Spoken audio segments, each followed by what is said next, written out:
Hi, everyone. Welcome to our event here to talk through mastering CLG.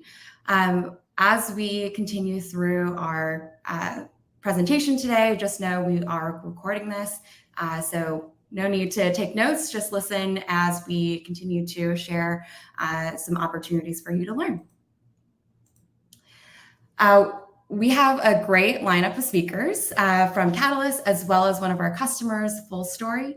And so each of them will be introduced as they come on stage. I'm Gloria. I am the Chief of Staff of Catalyst. And each of them will be walking through the awesome agenda that we have. Edward will kick off to highlight the current industry trends towards focusing customer revenue and some tactical advice from one of our investors, Excel. John will then demo Catalyst to highlight how we, as a customer growth platform, uniquely enable companies to achieve a customer-led growth strategy. And lastly, I'll be moderating a panel with Amber and Matt from Full Story, who recently transformed their GTM team to be wholly focused on customer growth. We'll also have a few minutes at the end for Q&A, so add your questions and upvote so that we can prioritize them properly at the end. So I'll hand it over to Edward, our co-founder and CEO. Take it away. Hello, everyone. Thank you all so much for taking the time today. Really, my job today is over the next 10 minutes is to talk with you all and really set the stage for what's happening in the market. And then we'll get into the fun stuff with our product leader here, John White, to show you guys how technology solves some of these problems. So the first thing I want to talk about is something that you all are very, very familiar with. Growth at all costs is no longer rewarded. It is very challenging to be a startup right now. It is a very challenging thing to be a late stage startup right now. It's a very challenging thing for you to be a publicly traded company right now. There is not a single company other than maybe an AI company who had 20 people and just got bought for 1.3 billion that is doing incredibly well right now. And I think that's a big challenge that businesses are dealing with right now is everything is very, very tight. Budgets are under immense scrutiny. Layoffs and everything else that's happening in the world is making sure that this is a difficult time right now for anyone that's operating as a leader, operating as an individual contributor, operating as a shareholder. So companies have been focused on a very, very acquisition-heavy growth strategy. And that used to be the focus. It was all about sell, sell, sell, sell, sell. For those of you that are connected with me on LinkedIn, I actually shared a post today of a CRO I spoke with of a massive multi-billion-dollar company. And recently, he was told by his CEO to focus on existing revenue, driving expansion from existing revenue. And that's because, as you can see in this slide, prior to this year, that's been the focus. And the interesting part about this person's background is he is a salesperson through and through. He led go-to-market teams of account executives and SDRs. But now there is this major shift on focusing on customers and driving sustainable growth. Now you see the massive shift from previously awareness and driving new business revenue to now increasing adoption, increasing expansion. And the story that I just shared, this CRO was told by his CEO that the number one initiative that he should now be focused on is not new business, but to increase the adoption of existing customers, increase the value realization of existing customer, increasing the successful outcomes from existing customers. And after all of that, give them more products to further problem solve their solutions. That is such an interesting change and shift of the market in which revenue leaders with sales-driven background, new business backgrounds, are now being told by their executive team to drive expansion revenue. And this is where we're entering an era called customer-led growth. Now, this concept is not new to, I'm sure, anyone here on the call. It's very, very important that you all understand that this is not something we came up with yesterday. This has been in the market for a very long time, except this market right now is speaking to all of us to drive growth from existing customers. So we have a framework here called GEAR, and hopefully GEAR is something that is very easily memorizable. But how that's broken down is twofold. First fold is how do you decrease costs? How do you accelerate profitability? How do you get your entire business and your leadership team to focus on growing existing revenue, which is cheaper than acquiring new business? How do you focus on being a cost-efficient company to continue to drive growth, to not only survive in this economy, but to actually be successful in this economy? And that's where we go into the E and the A and the R part of the gear, which is how you increase expansion. How are you identifying customers that tap into that fold? How do you create customer and brand advocates that can sell on behalf of your company so that sales reps don't have to go out there and expend a lot of time and resources to drive that outcome?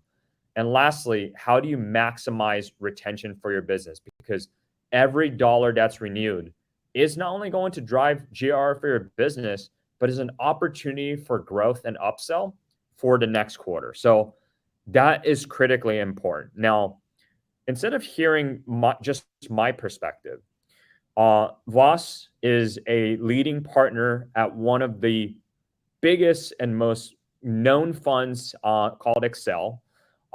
They're investors in some of the best companies like Slack, Facebook, and Dropbox. If you're on LinkedIn, you probably saw that they just also recently took Qualtrics private again this morning. They are world-class investor, and they're sitting on the boards of many companies that, for the executives on the call, I'm sure you're either part of these board discussions, or if you're in management at the VP or director level, these are probably what your C-suite team is talking about right now. So for us, I wanted to share some insight in that. Excel believes right now it is all about being a customer-funded company as opposed to being a venture-backed company, as opposed to being an investment-backed company. And what that means is, if you look at the CLG flywheel, are you indispensable to your customers? Can you expand their usage over time? Do they love you so deeply that they're going out there screaming your product at the top of their lungs without you proactively reaching them? And does that help you land more customers? This is the number one thing that a leading investor, a leading venture capital firm is telling all of their portfolio companies. So I want to close out with specific tips on how you thrive as a CS leader right now, that is shared also by Excel. Number one, as a revenue leader, you got to know who your best accounts are and why. Now more than ever, is it so critically important on how do you identify accounts, and you have to know which ones are the best, but identify more accounts just like them. That's your targeted list. That's where the revenue leader that I spoke about earlier is starting. And that's where we'll show you a little bit later on, and John will talk more about this, on how technology helps us. Secondly, your leadership team, your board, they need to feel that customer success is at the center of your organization. You need to leverage all the different partners within the go-to-market team to make the voice of the customer heard across your entire group. And it's frustrating because I hear from a lot of revenue leaders that, hey, the voice of the customer health traditionally, historically, hasn't been a top priority of the business. So how do we get that across the finish line? And that's something that we'll cover later with Full Story.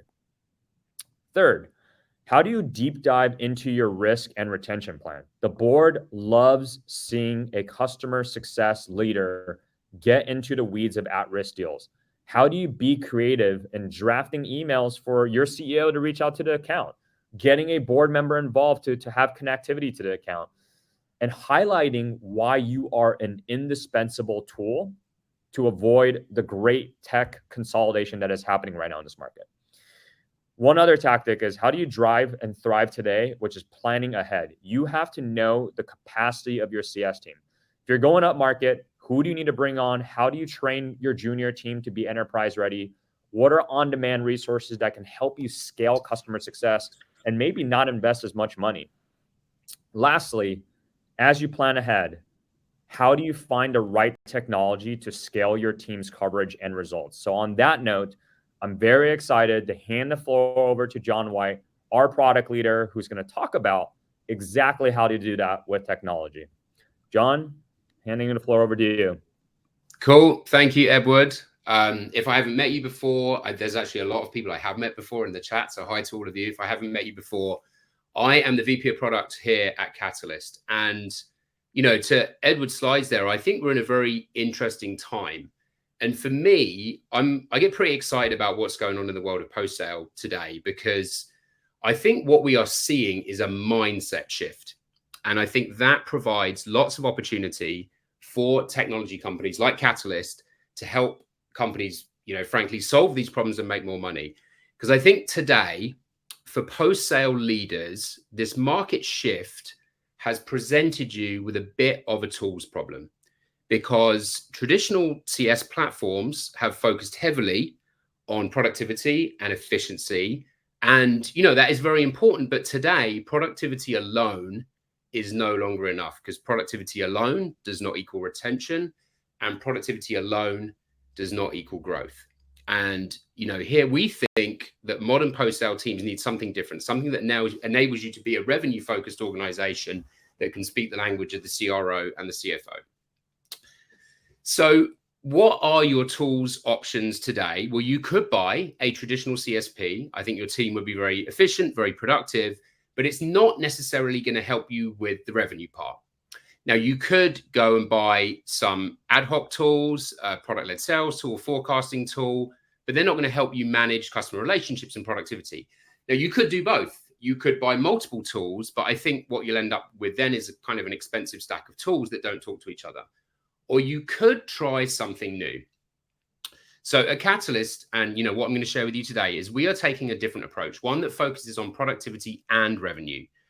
We want to help take your teams beyond just CS efficiency and help you scale revenue through retention and expansion. You know, we believe it is still critical, of course, to centralize customer data into one place. It's still critical, of course, to provide workflow and automation tools to help with cost and efficiency. No one is arguing with that. But I think today, to be truly successful in the post-sale world, you need to be able to drive growth too. You need to be able to drive growth in a way that is measurable and attainable. And we call this new type of product the Customer Growth Platform. And this is a product that, you know, to the point that Edward and Vas made earlier, helps you become a customer-funded company. So to get specific, and I'm going to demo this in a second, but to get specific, like what do you need from a product like this? What is different in the product that can take you beyond just productivity? So there are three things in Catalyst that I think are important to our customers today and are helping them leverage this mindset shift. Firstly, a feature called Signals. Signals uses product usage data, customer behavior data, CRM data to tell you when customers might be ready to expand or to be upsold, and then helps you kick off automated processes to qualify and action those leads. Objectives. This is a feature that helps you measure and quantify the impact of your team's activity. So I think that CS teams have spent quite a long time actually flying in the dark, not really knowing whether the activities that their teams are performing are having customer impact without having to do like very, very kind of complex quantitative analysis. So what Objectives does, it turns the lights on for teams, and using features built natively into Catalyst allows you to see what is actually impacting your customer, impacting your renewals, impacting your growth, as well as giving you, data and proof that you can bring to your leadership team and to the CEO and the CFO. And number three, behind the scenes, none of this is possible if you can't get your data in the right shape. So our suite of data and calculated fields and analytics allows you to take the data from multiple sources, shape it the right way, and use that as a base for building out how things like health and signals and analytics work. but I'm going to show you how this works in practice. Now, before we built Signals, we went out and talked to a lot of customers about how they are running expansion today. And a common theme we heard from probably almost everyone, maybe a couple of exceptions, was that teams were running expansion motions in a very kind of undefined fashion. So typically teams would have multiple expansion motions or types. Typically, they aren't data driven. They're often relying on manual processes like CSMs or reps to kind of notice when opportunities to expand exist. Typically, processes to action or qualify those are undefined, they're inconsistent, or sometimes they don't even exist. And I think the net effect here that we saw and the opportunity we saw is that companies are leaving hundreds of thousands, maybe even millions of dollars on the table by simply not having a cohesive approach to expansion revenue. So our Signals feature is designed as a dedicated solution to identify and action growth opportunities proactively at the right moment and based on data. And we are going to start by showing you how Signals works.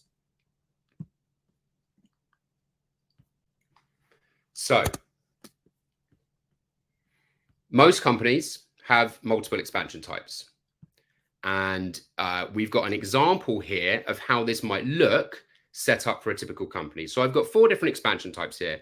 I've got seat true ups, I've got a new product upsell, I've got additional licenses, and then I've got a module cross sell.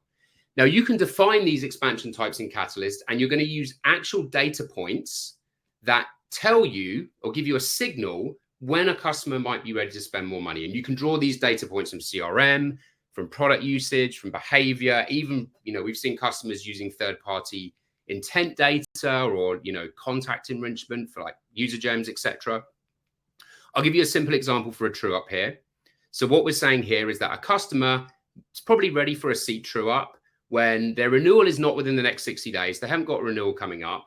They've hit some kind of utilization or usage threshold related to users, and we're generally positive about them. They're a healthy customer. Now, here's the magic. Once you have defined these signals, Catalyst is now going to automatically show you when accounts match and when they're likely to expand. So signals can be added throughout Catalyst layouts and dashboards to help your team action them as soon as they're ready. As you can see here, we've built out an expansion hub dashboard. This could be for, a sales leader or a CS leader to stay on top of their customers. This could be for, CSM or an AM to manage their book, even for a CFO to kind of, keep a 10,000-foot view on what's going on in the business. And you see here, we have got modules that show the different types of expansion signals. So here's my true up expansion signal. And the status will automatically change to ready when the signal is met. Okay, and I can hover over that and I can see exactly what is going on in that customer account. That helps me know that that customer is ready to expand. Now, you're also going to want to put your signals on your customer pages, so your account 360 pages. This is kind of a detailed view that probably a CSM or an AM is using to manage their account. And you can see here, I've added a signals module here too. So I get immediate, visual cue that this is an account that might be ready to spend more money. And also what will happen if the account is not ready is I'll see why, and I'll see the things that need to change in customer behavior. So in that way, a signal is also acting as a way to help a CSM or an AM drive growth-based behavior.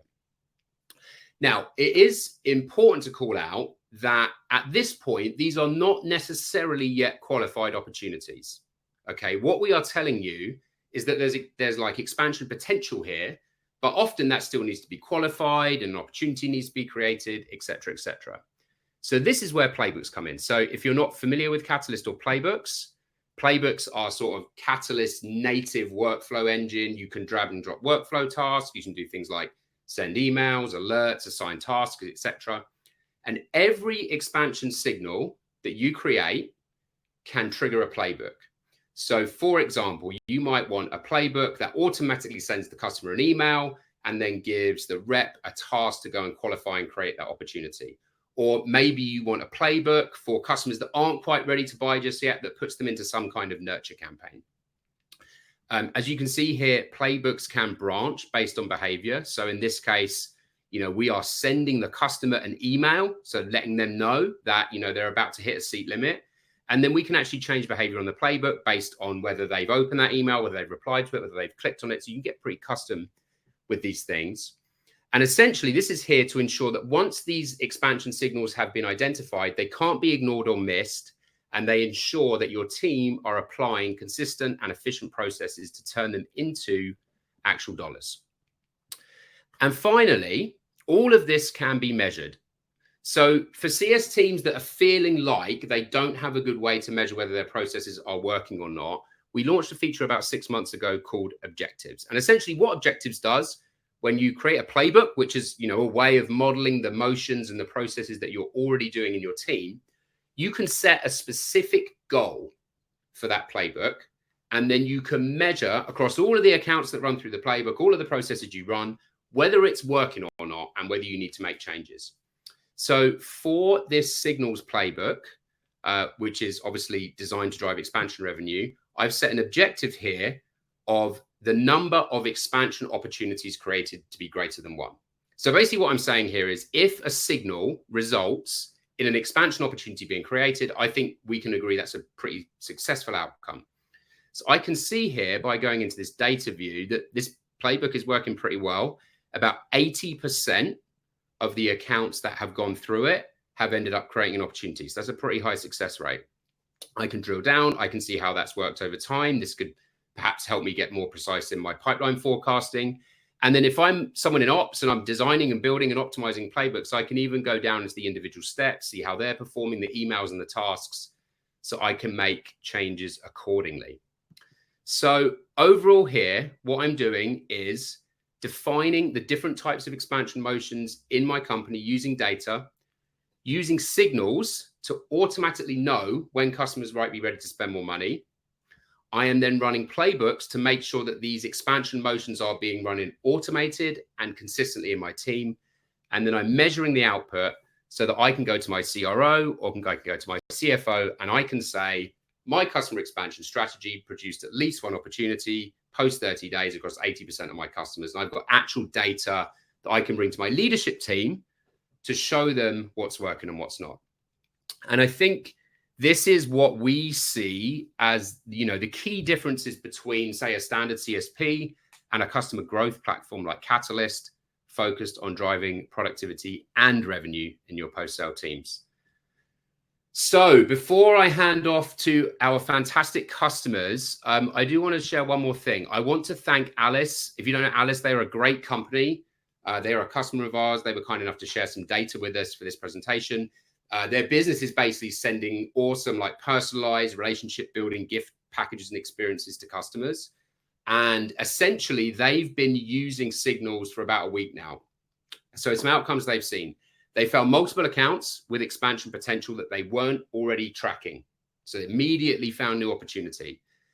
They ran playbooks on those and they saw same day or next day email responses from customers for most of the accounts that they reached out to. So they're already engaging those customers. They created 6 opportunities within their first week, which resulted in over 100K of qualified high quality pipeline for the current quarter. So this is how it shows up for customers. We believe the customer growth platform is the future. We are very excited to be inventing that future with all of our customers and all of our future customers. And now I'm going to hand off to our wonderful customer panel for the next section. Thank you very much. Awesome. Thanks, Sean. I hope all of you are as excited as I am to learn about the transformation that FullStory's GTM team has gone through recently. But before we dive in, Matt and Amber, please let our audience know who you are and your role at FullStory. Sure, I can go first. Thanks, Gloria. We're so excited to be here today. Thank you. And hello to everybody in the Catalyst family. So my name is Amber Belair. I'm the VP of the Commercial Account Management team at FullStory. And thanks again for having me. And I'll pass it over to my colleague, Matt. Thanks, Amber. Thanks, everyone, for having us. I am a senior revenue operations analyst, and a lot of the work that I do focuses on customer growth. And before that, I was a CSM here at Full Story. So I have multiple perspectives on all of this that we're talking about. Perfect.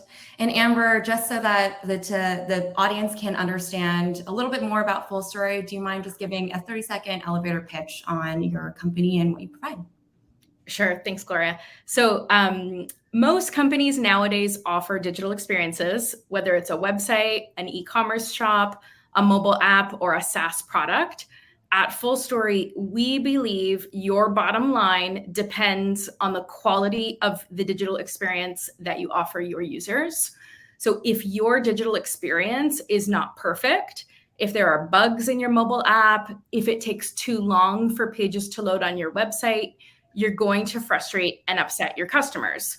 So if you're a SaaS company, I know we've got lots of SaaS company customers on the line today. If you're a SaaS company, oftentimes customers will churn if you have an imperfect digital experience. If you're an e-commerce company, maybe your customers will abandon the checkout process. In 2023, it's just not acceptable to have a digital experience that isn't perfect.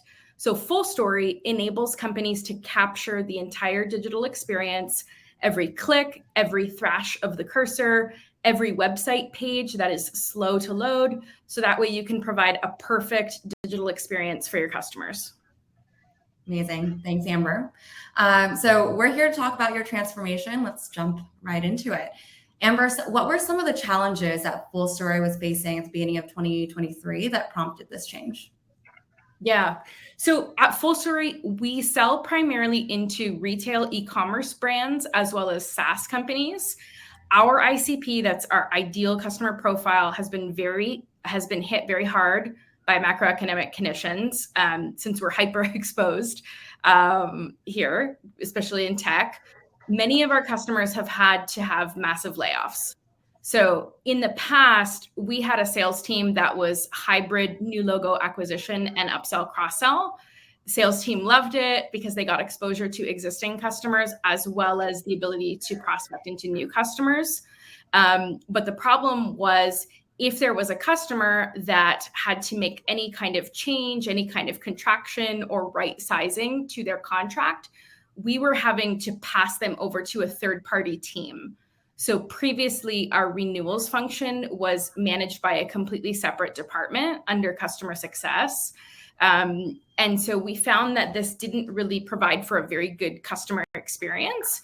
The customer relationship was disrupted. Customers would kind of feel neglected if they were being passed over.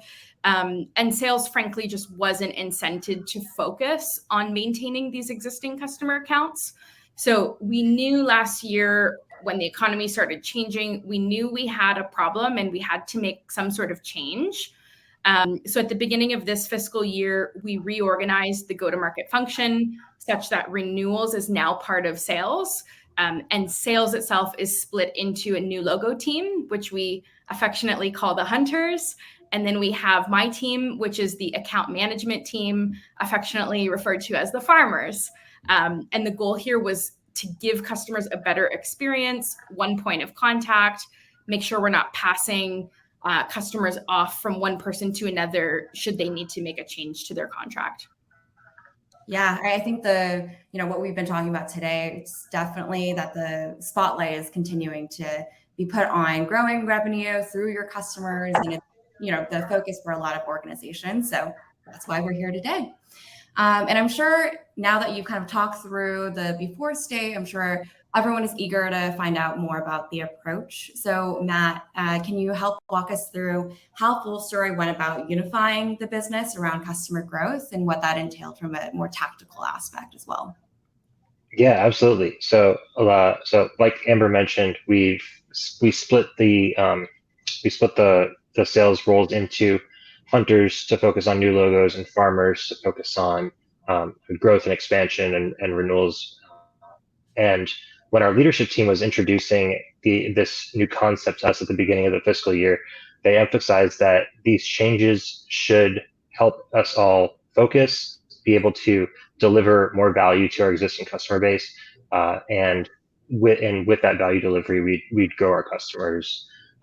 So some of you are probably wondering, well, where does success fit into all of this? So before the change, success was responsible for adoption, but to better align our customer success team with the farmers, they were resegmented by both ARR bands and also SMB, mid-market, and enterprise business segment. And now I assume there's a handful of operations related people dialing in today as well. And I can also speak to how my team, RevOps, supported this change, because we had to move with urgency to support what the business wanted to do. And so my team used a list of requirements to prioritize how we'd support the change to the hunter farmer motion. And this list included updating account ownership and assignments, CSM and account assignments with that resegmentation, updating Salesforce roles and permissions and setting up comp plans for every role, updating flows for opportunity and account routing, and also partnering with leaders in both our sales and success departments to define the roles and responsibilities and separation of duties between the account managers and CSMs. Yeah, thanks for walking through that. And of course, Full Story being a customer of ours, how did Catalyst play a role in supporting this transformation? Well, our success team had been using Catalyst for almost a year before the changes went into effect. And so what Catalyst helped do with our success team for that amount of time was it instilled consistency in how our CSMs worked day to day. And that really set a precedent for how we would enable the farmers when they would start using Catalyst earlier this year. And so some of the ways that we built consistency was in unified customer 360 for all the account pages, book of business overviews, like a home dashboard for individual users, teams, and also leaders, and also note templates for frequent activities like business reviews and customer meetings. On that note of note templates, no pun intended there. Catalyst also helped us facilitate better sales and success collaboration through notes. And I think the first and arguably the best example of this was with how we log customer value stories. Like I said, a lot of emphasis this year is on value delivery. So for those of you who are unfamiliar with Catalyst Notes, one of the capabilities with it is that notes with different labels or categories is their term, can be automatically sent to the Slack channel or channels of your choosing. And so this capability prompted us to update our program of documenting customer stories, in which we set up a company-wide Slack channel that really everybody in the company is in, to view what has become a steady stream of at least 2 new customer stories per week that are shared by account managers, CSMs, professional services, a lot of roles. And so with the volume of stories that was being submitted through Catalyst to this channel, we also created a database where AEs, AMs, and CSMs can easily find and share stories that match the industries and or desired outcomes of the customers that they're working with. And we're seeing these leverage really throughout the entire journey from pre-sale to post-sale in areas like the evaluation stage of the sales cycle and business reviews. And now before this update was when I was a member of our customer success team, and we didn't have a dedicated home for these stories, which made it hard to find them. And I found that we were recycling the same stories over and over again. So the combination of this Catalyst workflow and the database has been a huge upgrade in our efficiency and documentation standards. And the last way that Catalyst has helped with facilitating this shift is, or not so much facilitating, but supporting it, is it's inspiring how we think about expansion. So us, like many other SaaS companies, have consumption-based metrics related to licenses that we can use as expansion levers. But around the same time that John had announced expansion signals as a feature that Catalyst was working on, we were starting to think about how we could quantify value and report on it in addition to the license consumption. And so kind of in preparation for the release of expansion signals, myself and some other cross-functional team members here at FullStory developed a maturity model to set accounts into low, medium, and high maturity based on the amount of value they're getting from our product. Where low maturity is they haven't gotten first value, medium maturity is they have gotten first value, and high maturity is that they are getting a lot of value from our product. And this whole customer-led growth initiative that Catalyst is really leading the charge with, we feel that these high maturity accounts are the ones that are most likely ready for expansion. Awesome. Thanks, Matt. So excited to just hear how Catalyst has been able to support your team and also support this transition. Amber, now that you're a few months into this transformation, what are some of the wins that you've seen so far? Yeah, so there's a few. So I would say the biggest one is an improved customer experience. We had a few goals in doing this transformation, but I would say the biggest goal was to provide more satisfaction and a better experience for customers. What we have now gotten to is a place where our farmer team, which again is our account managers, this team's focused on really deepening partnerships, ensuring we're building out value stories, we're proactive about understanding customers' evolving needs, and delivering personalized support. So the team is really working to provide optimal value and constantly prove value with our clients, which obviously makes those renewal conversations and those upsell, cross-sell conversations much, much easier. I would say the shift as well has improved our employees' experience in the sense that previously we had renewals in its own kind of siloed function under customer success. And we only had 10 renewals managers for the entire company globally, including all global regions. So the renewals team was stretched extremely thin. So by moving that responsibility into sales, we've been able to improve the workload and just ensure that each account manager has an appropriate and manageable number of contracts up for renewal each quarter. That way we can be having proper discussions with the customers and never making them feel rushed or passed from one person to another. I would say our bottom line has improved in this transformation. In the past, we had a comp plan that incented sellers to focus more on winning a 20K upsell than retaining a 100K account. And that was a big problem. So we now have a scenario where this account management team is responsible for the success of the customers. Borrowing a term from Catalyst, we very much believe in customer-led growth. And we believe our existing customers are our greatest source of pipeline for the company. And so, our every intention is to treat them like gold.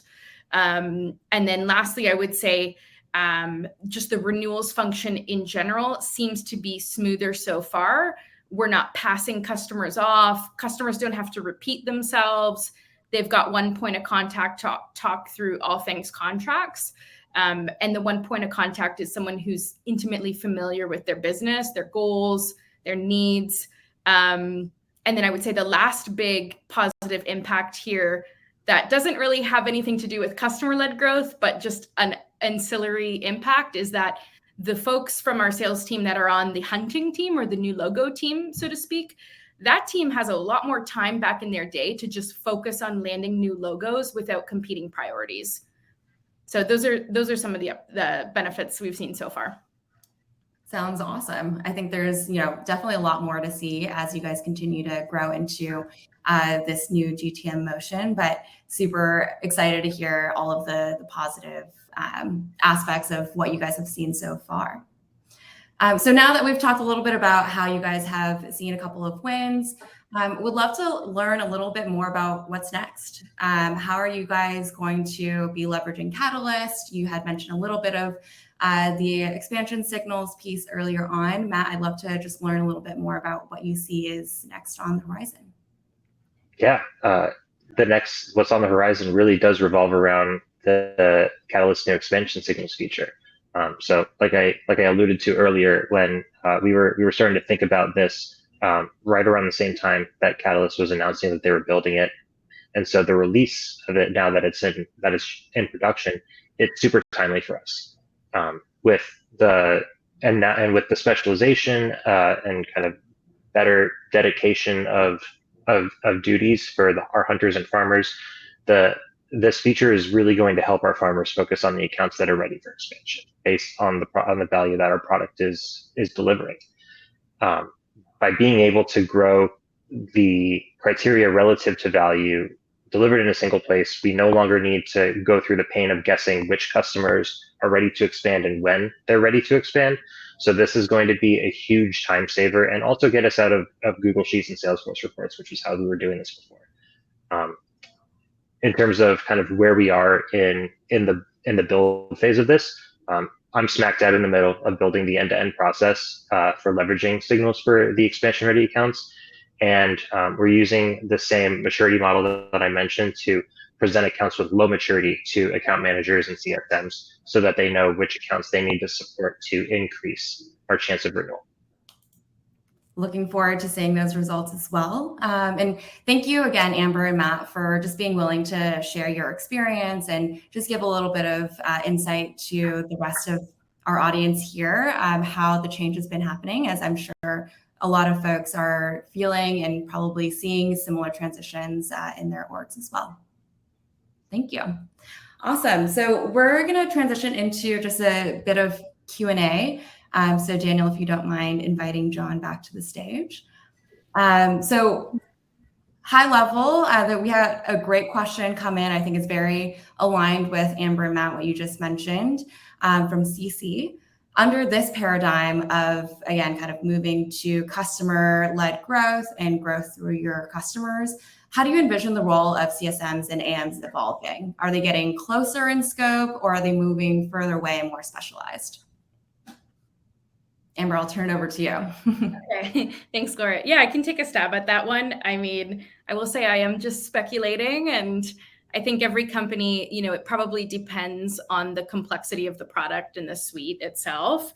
I can speak for us at Full Story. My sales team, account managers, we work very closely with customer success. I used to say our solution engineers or our sales engineers were our best friends. Now we have CSMs that are also very, very close to us, and we're working in lockstep on accounts with. Our general rule of thumb is if a customer has a user-related question, we typically will kind of CS is generally responsible for user-related questions and kind of adoption and driving user-related value. And sales or account managers are more focused on kind of the buyer conversations. So anything around like discovery, needs analysis, proving out value, business cases, ROIs, contract negotiations, that tends to be more on the sales or account management side. But we, generally speaking, at Full Story, sales is working in lockstep with CSM. Yeah, makes a lot of sense. And I am seeing that a lot over the entire customer base at Catalyst as well. So I think that specialization definitely is where you get a lot of that time saving back, but also just really up-leveling the skill of what you're going to be focused on so that CSMs can focus on the adoption piece. Yeah. And the kind of contracting and negotiations is where that sales team really thrives. Exactly. Have another question for you, Amber, if you don't mind. Yeah. Based on your experience of separating the roles, what has been the optimal account allocation for your AMs? And you don't have to get into too specific details, but just a high-level overview would be helpful, I think, for the team. Yeah, exactly. I mean, I think in a perfect world, I think we'll never get the account allocation we want, which is a handful of accounts per account manager. I think we'll never get that.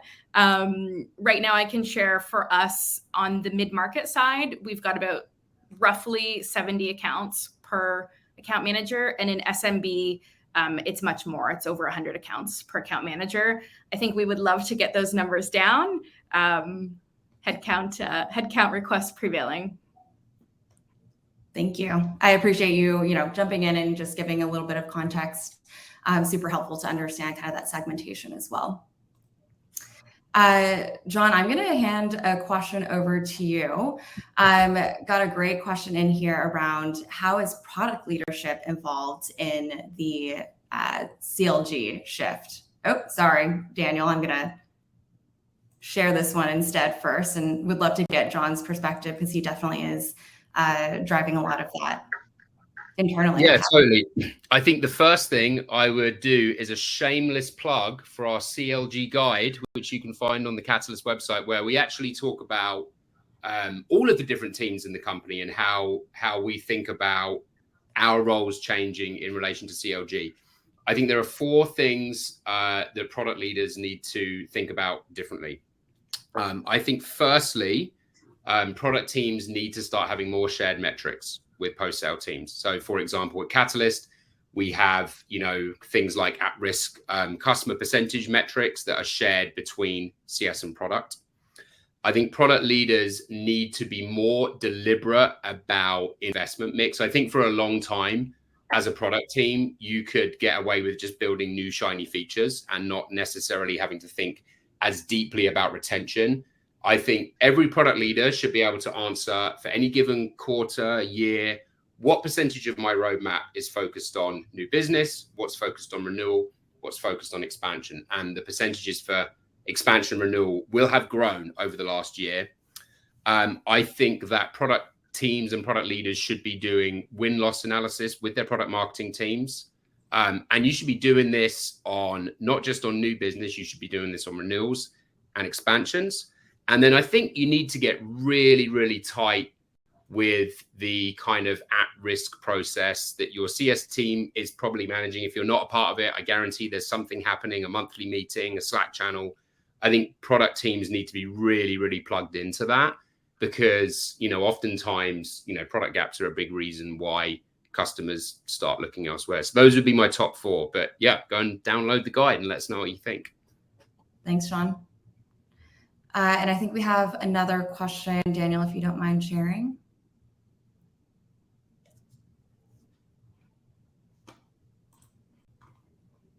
Another product one. We got a lot of product ones. Mm-hmm.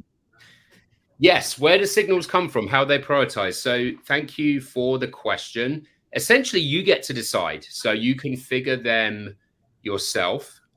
Essentially, you use the different data points that you've already got in Catalyst, and you decide like what makes the threshold of when you think a customer might be ready to spend more money.